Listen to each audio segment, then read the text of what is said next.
और अब कह रहे हैं कि जी सोहेल अफरीदी को फारिग कर दिया जाएगा।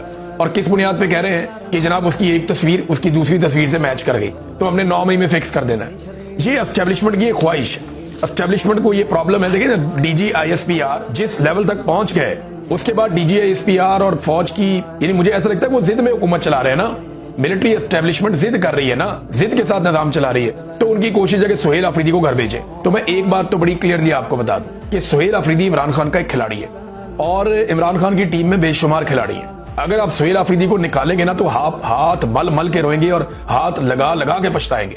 वजह यह है कि आपको इससे बड़ी मुसीबत आपके गले पड़ जाएगी, ये मैं आपको पहले बता रहा हूं। अगर सोहेल अफरीदी को निकालेंगे तो इससे बड़ी मुसीबत आपके गले पड़ेगी। और एक चीज और बताऊं, आपको ये लगता है कि आप आराम से निकाल के हैप्पी बर्थडे टू यू कहेंगे, या आप ये हुकूमत घर भेज देंगे खैबर पख्तूनख्वा की, वहां कोई इमरजेंसी लगा देंगे तो लोग आपको कहेंगे शाबाश जबरदस्त आपने काम किया? नहीं, लोग आपके गले पड़ जाएंगे। एस्टेब्लिशमेंट के लिए खैबर पख्तूनख्वा एक मुसीबत बन जाएगा और एस्टेब्लिशमेंट बहुत बुरी तरह वहां फंस जाएगी। ये बात एस्टेब्लिशमेंट भी जानती है।